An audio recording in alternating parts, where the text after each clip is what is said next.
Olá, pessoal, tudo bem com vocês? Sejam bem-vindos à nossa primeira aula de catequese de Crisma para adultos. A aula inaugural, que é a aula zero, já foi postada, é a aula anterior. Assistam ela, que ela tem uma prévia, eu falo sobre qual que é a base dos materiais que nós vamos utilizar. E agora é a segunda aula, tá? Então, vamos começar hoje, de fato, alguns princípios da nossa fé. Estudar alguns princípios da nossa fé. Mas antes da gente iniciar, vamos iniciar com a nossa oração, entregando a nossa catequese, esse momento a Jesus. Então vamos lá? Como eu ensinei no primeiro encontro, pelo sinal da Santa Cruz, livra-nos Deus nosso Senhor dos nossos inimigos. Em nome do Pai, do Filho e do Espírito Santo. Amém.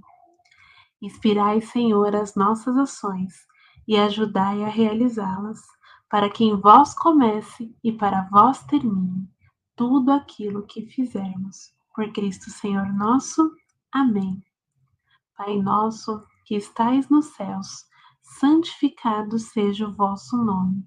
Venha a nós o vosso reino, seja feita a vossa vontade, assim na terra como no céu.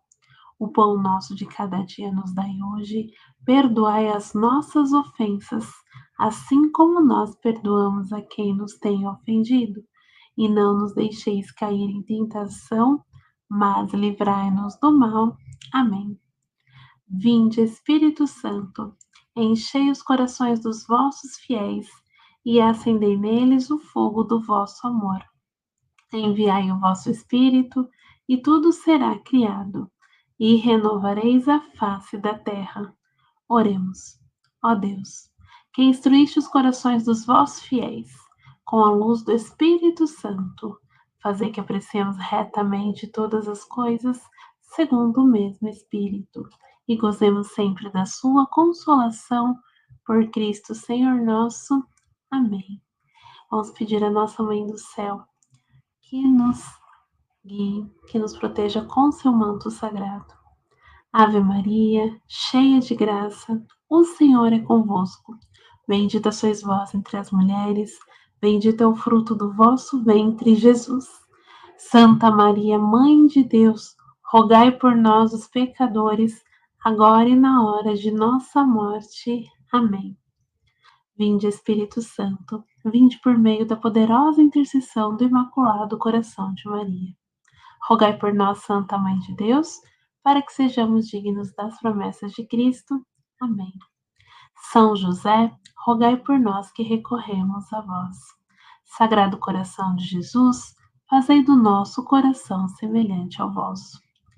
Que Deus nos oriente nesse encontro, em nome do Pai, do Filho e do Espírito Santo. Amém. E é isso, pessoal. Então vamos lá. Hoje, o nome do nosso encontro é O Homem é Capaz de Deus. Por que esse nome? Porque eu quero refletir, né, levar a vocês a refletir sobre o crer, o acreditar. Então, vamos fazer essa pergunta para gente. É muito natural, é muito instintivo se alguém perguntar para você: você crê em Deus? Muitas pessoas vão responder: sim, eu creio. Mas você consegue definir no que você crê? Se eu pedir para você definir, quem é Deus para você? O que é Deus? Você consegue definir? Um exercício, né? E aí a gente vem de uma sociedade que muitas vezes coloca a nossa fé em prova e a existência de Deus em prova. E hoje, o que eu quero conversar com vocês? Sobre como nós percebemos Deus. Por isso que o título é O Homem é Capaz de Deus. O homem é capaz de perceber, né? Não só sentir, mas encontrar a Deus de uma forma racional e de uma forma através da fé, né? Que é uma forma transcendente também. Então é sobre isso que nós vamos falar esse primeiro encontro. E eu estou usando o Catecismo da Igreja. Minha versãozinha ainda é a versão antiga. Para quem for comprar, tem uma versão nova agora nas livrarias do Catecismo da Igreja Católica. Então essa minha edição já está um pouquinho defasada. Tem até aqui atrás, na verdade, tem um escrito de São João Paulo II, já é bem antiguinho. E aqui eu vou falar um pouquinho para vocês a partir do capítulo 1, tá bom? E vamos ver até onde a gente consegue ir hoje. Eu fiz uma programação, né? Só que às vezes eu falo um pouquinho mais. Então vamos lá. A primeira parte é o homem, a gente falar do ser humano como um ser que tem desejo pelo transcendente, que tem desejo pelo divino. Então, o desejo de Deus. E como que a gente consegue observar isso, né? A gente observa que em culturas diferentes, em vivências diferentes, o homem, o ser humano, ele sempre cultiva práticas religiosas, tá? Em religiões diferentes, de formas diferentes. E a gente entende que essas práticas religiosas é uma busca do homem por Deus, uma busca pela felicidade, uma busca pela verdade, né? E ele não tem, e o ser humano não cessa em procurar. Gente, às vezes eu olho para baixo, que é o meu roteirinho aqui, tá? e ele não cessa essa busca, não cessa em procurar, né?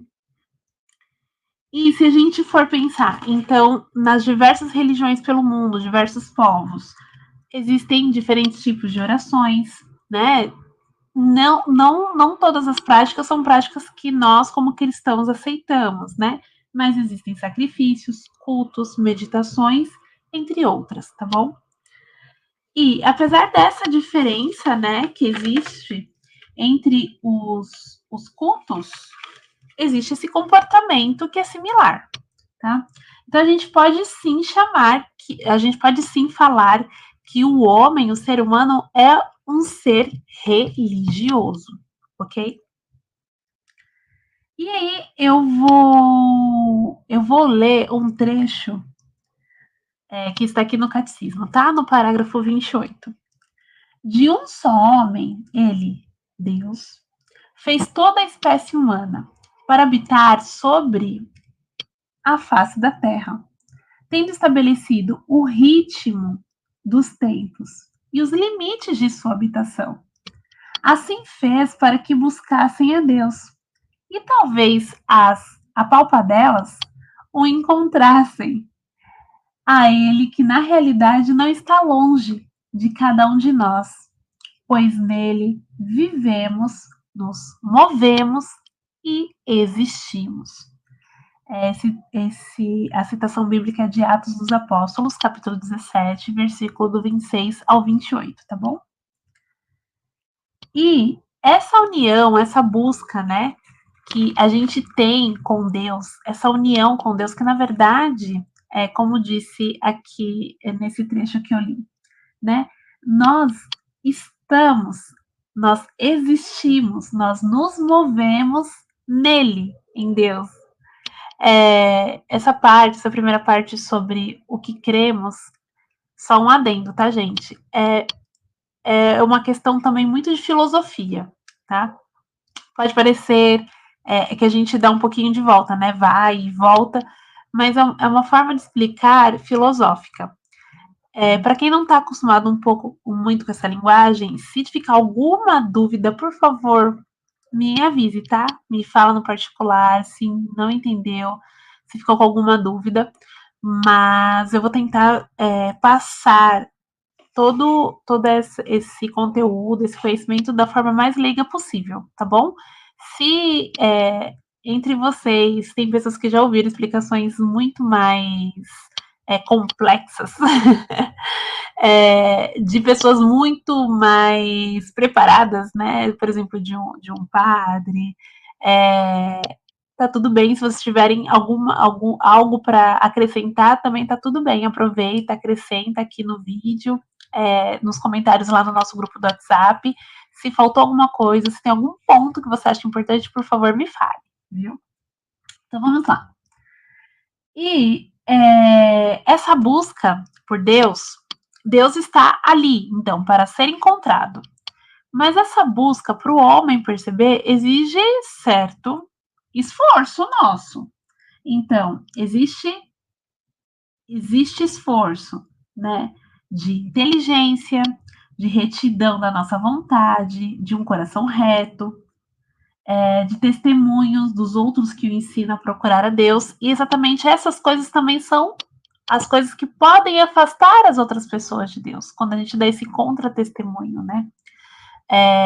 Eu sei que algumas pessoas muitas vezes não têm boas experiências dentro da religião, dentro de pessoas que são religiosas, por darem um contra-testemunho. Mas não quer dizer que elas sejam, que aquele testemunho ruim seja a igreja, seja todos os fiéis, que realmente seja a imagem e semelhança de Deus, tá bom, gente? E Deus se dá, né, para gente então poder conhecê-lo. Ele está ali disponível para que a gente possa conhecê-lo.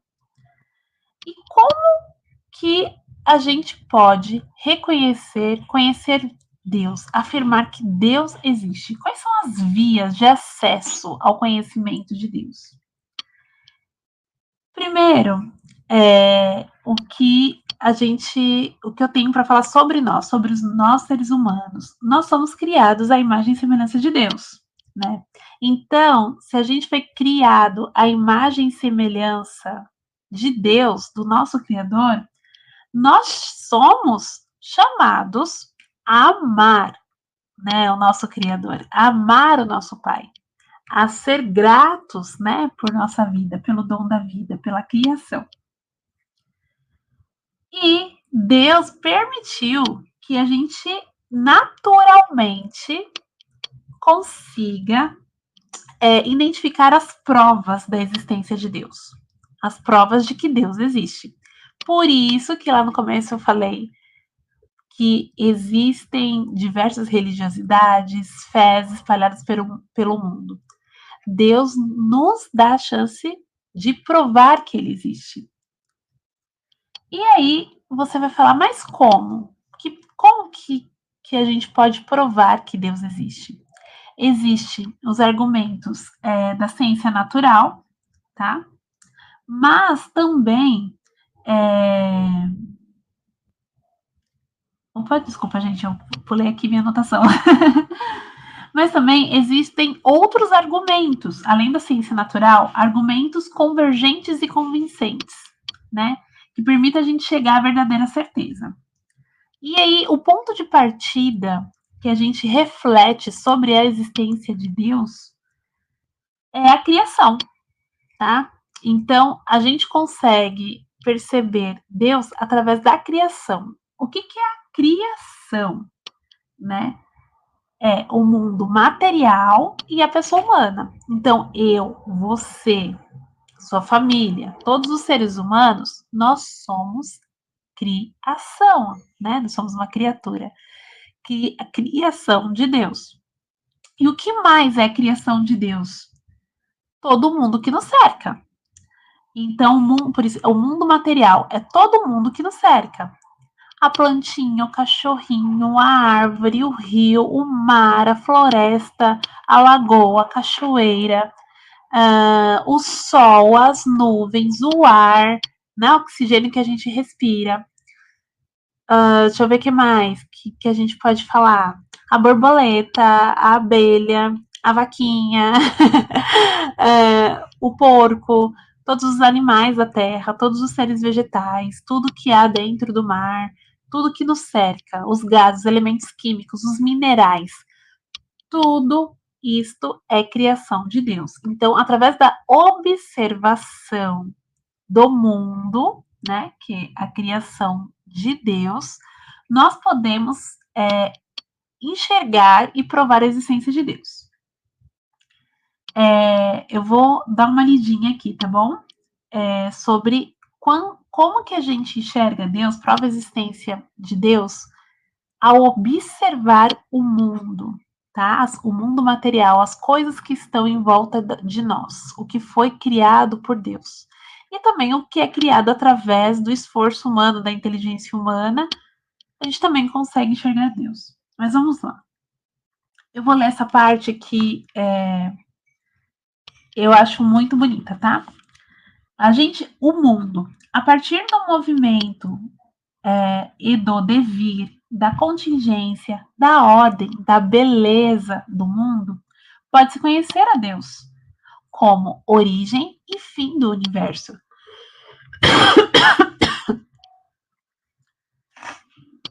Desculpa, gente.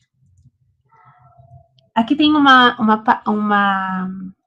versículo da Bíblia. Tem 2 versículos da Bíblia, né? Que foi tirado da carta de Romanos, do capítulo 1, do 19 ao 20. São Paulo afirma a respeito dos pagãos: o que de Deus se pode conhecer é a eles manifesto, já que Deus mesmo lhe deu esse conhecimento. De fato, as perfeições invisíveis de Deus, não somente seu poder eterno, mas também a sua sua eterna divindade, são percebidas pelo intelecto através das suas obras, desde a criação do mundo. Então, São Paulo aqui reafirma: nós podemos perceber a Deus através do intelecto, através da observação. E tem aqui um trecho que Santo Agostinho fala, para a gente poder pensar sobre a existência de Deus. Sobre a existência de Deus ao admirarmos, ao refletirmos sobre a criação, sobre o mundo. Presta atenção aqui, gente, ó. De Santo Agostinho. Interroga é pergunta, tá, gente? Interroga a beleza da terra. Interroga a beleza do mar. Interroga a beleza do ar a que se dilata e se difunde. Interroga a beleza do céu. Interroga todas estas realidades. Todas elas te respondem: olha-nos, somos belas. Sua beleza é um hino de louvor. Essas belezas, sujeitas a mudanças, quem as fez, senão o belo? Belo com B maiúsculo, o belo.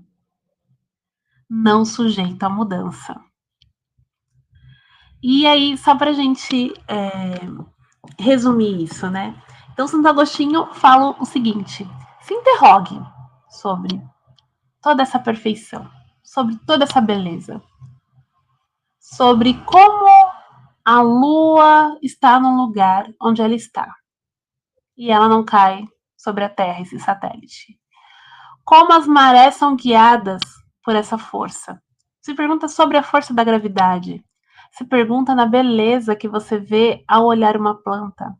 A perfeição, né, que você vê sobre o ritmo da noite, do dia, né? Como todas essas coisas agem de forma ordenada, como elas convergem para o bem, como elas são bonitas, né? Quem fez isso?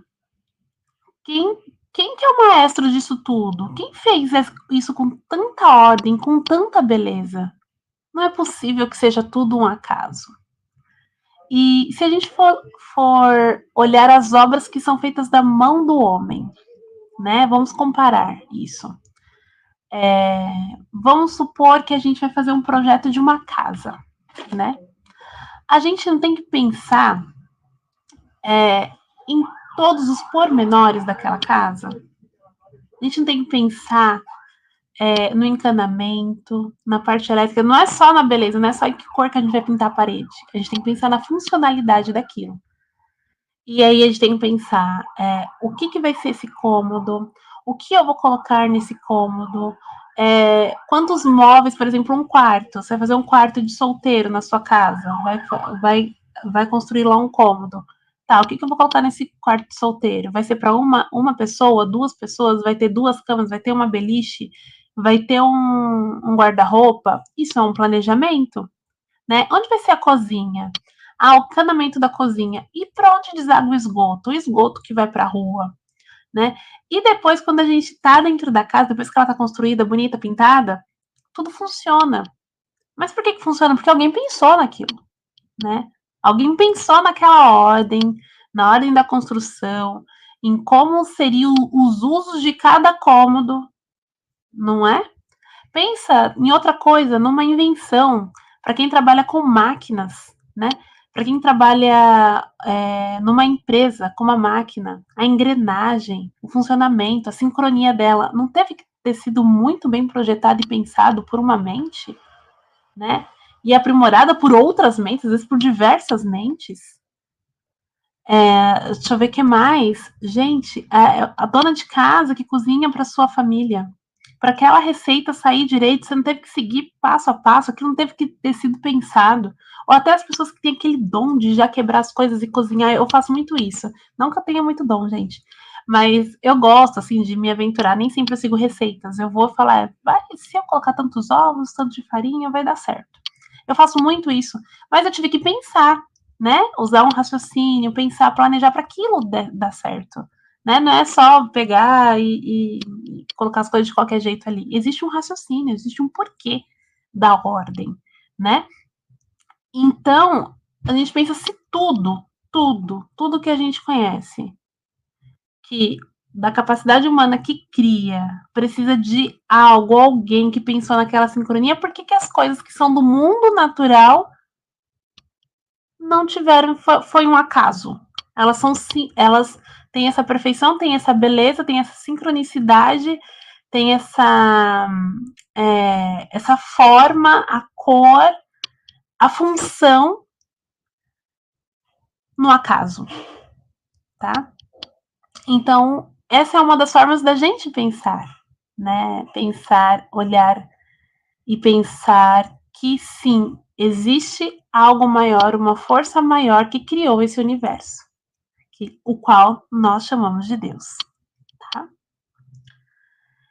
E a segunda parte, então eu falei, né, que a gente pode acessar, né, conhecer Deus, experimentar a existência dele, ter a prova da existência pelo mundo, e a segunda parte pelo o homem, nós, seres humanos. Então, eu vou ler aqui o trecho do catecismo, tá, gente? Com sua abertura à verdade e à beleza, com seu senso do bem moral, com sua liberdade e a sua voz, sua consciência, com sua aspiração ao infinito e à felicidade. O homem se interroga sobre a existência de Deus.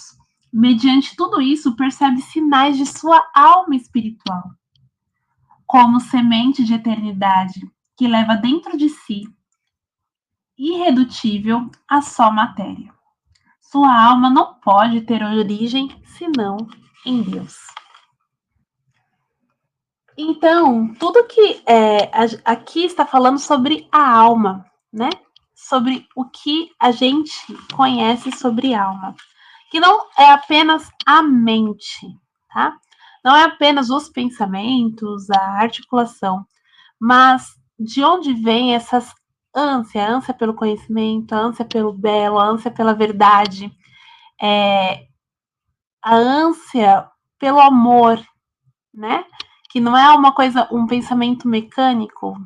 Vamos exemplificar como, por exemplo, do pensamento de uma inteligência artificial, né? Pensando nos nossos tempos de hoje. Não é apenas algo mecânico, que foram dados alguns comandos e a gente faz e pronto, acabou. Então, esse nosso ímpeto, esse nosso sentir, esse nosso ver, nós chamamos de alma, tá?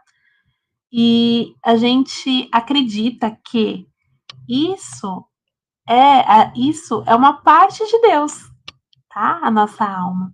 Que nós somos criados à imagem e semelhança do nosso Criador. Então, ao observar de como é o ser humano, nós temos uma milésima parte, uma pequena amostra de quem é Deus, tá? E pensando na parte de observar as criaturas, eu vou colocar um adendo aqui de uma experiência pessoal. Para quem não sabe, eu sou formada como nutricionista clínica funcional. E na minha área de nutrição funcional, a gente estuda muito bioquímica, de como funciona o corpo humano. Fisiologia humana, patologia e bioquímica. Ou seja, a gente estuda como que funciona na fisiologia barra bioquímica, como que funciona o corpo humano, os órgãos humanos, sem ter uma doença. Como que ele funciona na sua normalidade. E assim, quanto mais eu estudo, mais eu creio que sim existe Deus. Porque, gente, são milhões de reações bioquímicas. Se vocês pedirem, eu posso explicar depois traduzindo no grupo. Eu mando para vocês um exemplo de um artigo onde ele coloca todas as reações que acontecem numa célula ao mesmo tempo, várias cadeias. É um emaranhado. Simplesmente não dá para você entender, porque é para eu entender, no caso, porque é um emaranhado de reações. Então são tantas linhas que parece uma teia bem fechadinha, sabe? Como se fosse de um tecido bem emaranhado e bem fechadinho. Então, todas essas reações, o que acontece para manter uma célula viva, um corpo vivo, é muito perfeito. Tanto é que a doença, quando acontece a doença, é o que é falha. A doença é falha. E mesmo assim, temos diversos mecanismos, né, que combatem vírus, bactérias, radicais livres e tudo mais. Tudo instalado aqui, tipo. Pensa, se a gente for trazer para a nossa linguagem de tecnologia, né, de hoje em dia, que muitas pessoas mexem com tecnologia, é como se alguém tivesse feito a programação, né, do nosso corpo ali perfeitamente para enfrentar as mais diversas reações. E tudo ali funciona numa sincronia absurda, absurda. Como o mesmo exemplo que eu dei para vocês da máquina. Se a gente for parar para pensar, fala, mas, gente, isso daqui alguém deve ter pensado. Alguém deve ter pensado que eu preciso dessa reação X, que eu preciso respirar para poder ter energia, eu preciso me alimentar, ele precisa ser digerido, quebrado em moléculas menor para poder ocorrer a absorção. E ele vai entrar dentro de um ciclo que vai produzir energia. E ali naquele ciclo eu preciso, além de energia, também preciso de nutrientes, de micronutrientes, vitaminas, minerais. É muita coisa. É muita coisa mesmo. Então, a partir dessas observações de mundo, assim, se a gente procura honestamente, começa a se indagar de forma honesta, que pelos meios de ciências naturais a gente não consegue, a gente até hoje ninguém encontrou um porquê. O que a gente estuda na escola são teorias, gente. Aí você vai falar, mas na escola eu aprendi que a gente veio de tal lugar. Mas na escola eu aprendi, na faculdade, nós estudamos possibilidades, teorias, tá?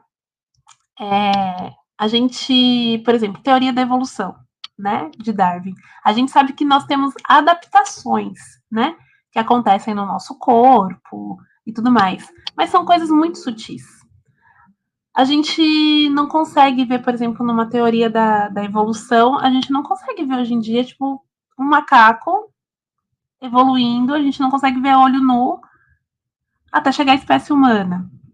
Então é uma teoria de como teria sido formado, sabe? São teorias. Teorias não quer dizer que são verdades absolutas. Então a gente acaba indo para esse lado que, ok, pode ser que o mundo tenha sido criado a partir do Big Bang, porque conseguiram fazer em um laboratório um experimento com a partícula e tal. Mas eu fico até pensando, mesmo se chegarem a comprovar que realmente foi Big Bang, porque é uma teoria, tá, gente? E aí, essa força, essa organização, de onde que veio, né? Então a gente precisa sempre se questionar, né, sobre as questões teóricas, essas diversas teorias. Sim, no vestibular, no vestibular, numa prova da faculdade, a gente vai responder sobre as teorias, né? A gente não vai escrever lá, veio lá de Adão e Eva. Até porque Adão e Eva também pode ser uma alegoria, né? Porque depois eu vou falar sobre a Bíblia para vocês. Mas a certeza que nós temos, que nós temos sobre a criação é que há algo maior, que há um ser maior que nos criou e criou o mundo, tá? Que o ordenou. Então a gente consegue enxergar isso através da contemplação do belo, da beleza, através da contemplação da ordem, tá? E esse é um exercício muito bom para todos. A gente vê muitas vezes monges, sacerdotes falando sobre isso. O exercício da contemplação. Muitas vezes a gente não consegue fazer silêncio na nossa vida e contemplar o pouco. Muitas vezes, de muitas frustrações que nós temos na vida, é falta de contemplação. É falta da gente parar e enxergar o que é em volta de nós. A gente não consegue enxergar a beleza, né? Quando nós estamos. Eu vou falar mesmo da minha experiência de mãe. Então, quando a gente está lá atarefado, cheio de coisas para fazer, a criança, né, não está ajudando, a gente acaba ficando nervosa com a criança, a gente esquece, né? Naquele momento a gente não está contemplando, né, a criação de Deus, o milagre da vida ali na criança, na nossa família, em tudo que nós somos, né? E na nossa vida. Então, isso é importante, é a contemplação e a reflexão sobre Deus. Aí vamos lá, porque eu já falei bastante. E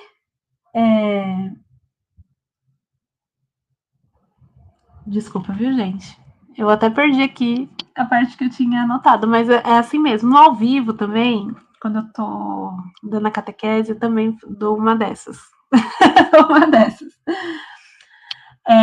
E aí, eu quero colocar aqui para você que a gente não consegue, apesar da gente poder acessar Deus nessa observação, a gente não consegue entender Deus por completo, tá? Por mais que a gente consiga alcançar a existência de Deus nessa observação, a gente não é muito possível que a gente consiga entender esse Deus por completo. Porque apesar disso, nossa imaginação, nossa linguagem, a nossa forma de expressão, ela é limitada. E Deus é inefável, incompreensível, invisível e intangível com as nossas representações humanas. Então é muito difícil. Tem uma música, eu acho que é protestante, que fala "Ninguém explica Deus", né? Que é a frase, né? Ela é. O resto da música ela é até muito pouco, é muito simples. Mas essa frase, "Ninguém explica Deus", vem disso, né? Porque Deus, na verdade, é incompreensível, né? Ele é intocável, então a gente consegue percebê-lo, a existência dele. Mas explicá-lo por completo, entendê-lo por completo é algo que não está dentro das nossas faculdades humanas, tá? Então tem uma frase aqui do catecismo que eu até sublinhei. Não podemos aprender de Deus o que ele é, mas apenas o que ele não é. E de que maneira os outros seres se situam-se em relação a ele, tá bom? E outra frase para fechar o encontro de hoje sobre Deus, sobre a existência de Deus, é a seguinte. Na verdade, não é uma frase, são 3 parágrafos. A igreja ensina que o Deus único e verdadeiro, nosso Criador e Senhor, pode ser conhecido, com certeza, por meio de suas obras, graças à luz natural da razão humana. Então, é pela nossa razão, tá? Podemos realmente falar de Deus partindo das múltiplas perfeições das criaturas, semelhanças do Deus infinitamente perfeito, ainda que nossa linguagem limitada não esgote o seu mistério. Sem o Criador, a criatura se esvai. Eis porque os crentes sabem que são impelidos pelo amor de Cristo a levar a luz do Deus vivo àqueles que o desconhecem e o recusam. Então, só fazer uma explicação rápida. Toda vez que vocês ouvirem no catecismo, está escrito crentes, é que muitas vezes a gente tem mania popular de chamar crente quem é protestante, né? Que são das igrejas protestantes, mas todas as pessoas são crentes. Eu sempre brinco, né? A minha família tem muitas pessoas protestantes. E às vezes as pessoas me perguntam: você é crente? Eu falo: sou crente. Eu sou crente, sou crente da Igreja Católica. Porque crente vem de crer, né? Quem crê é crente. Tá bom? Aí, rapidinho.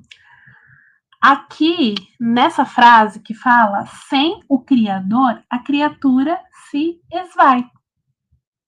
Então, nós que percebemos a existência de Deus, nós percebemos que nós estamos nele, né? E nele, e ele em nós. Então, que sem Deus, sem essa busca, né? Como eu disse, todo ser humano, todo homem tem essa necessidade dessa busca por Deus, dessa religiosidade. A gente sem Deus, a gente se esvai, ou seja, a gente se perde, né? A gente se esvazia. Eis porque os crentes sabem que são impelidos pelo amor de Cristo a levar a luz de Deus vivo àqueles que desconhecem ou recusam. Eis porque as pessoas que creem e que acreditam se sentem motivadas a falar de Deus e a mostrar Deus e a viver Deus. E é isso que nos motiva como crentes, como quem crê, tá? Inclusive, só para vocês saberem, os catequistas, as pessoas que fazem, né, esse trabalho na igreja, na paróquia, a gente não recebe nada por isso. Qual que é o nosso motivo, nossa motivação? A motivação é que as pessoas conheçam, né, de melhor forma a Deus.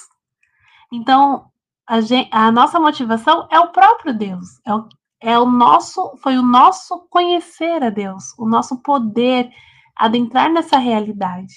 E é isso nos impele, né? O Espírito Santo nos leva a querer falar desse amor, a falar desse amor da forma em que ele nos impacta. Então é isso. Por hoje eu vou terminar, porque a gravação já ficou longa demais, já ficou mais do que eu gostaria. E eu vou subir esse vídeo então no canal do YouTube. Não esqueça de ver a aula inaugural anterior. E na próxima aula a gente continua. O próximo trecho eu vou falar sobre Deus vem ao encontro do homem. Tá? Então, como Deus se revela, e depois eu vou falar sobre como a gente lê a Bíblia, sobre a Sagrada Escritura, e depois nós vamos entrar no creio em Deus Pai, tá bom? Na oração do creio, né? Então, um beijo, fiquem com Deus, que Deus nos abençoe, que o Espírito Santo de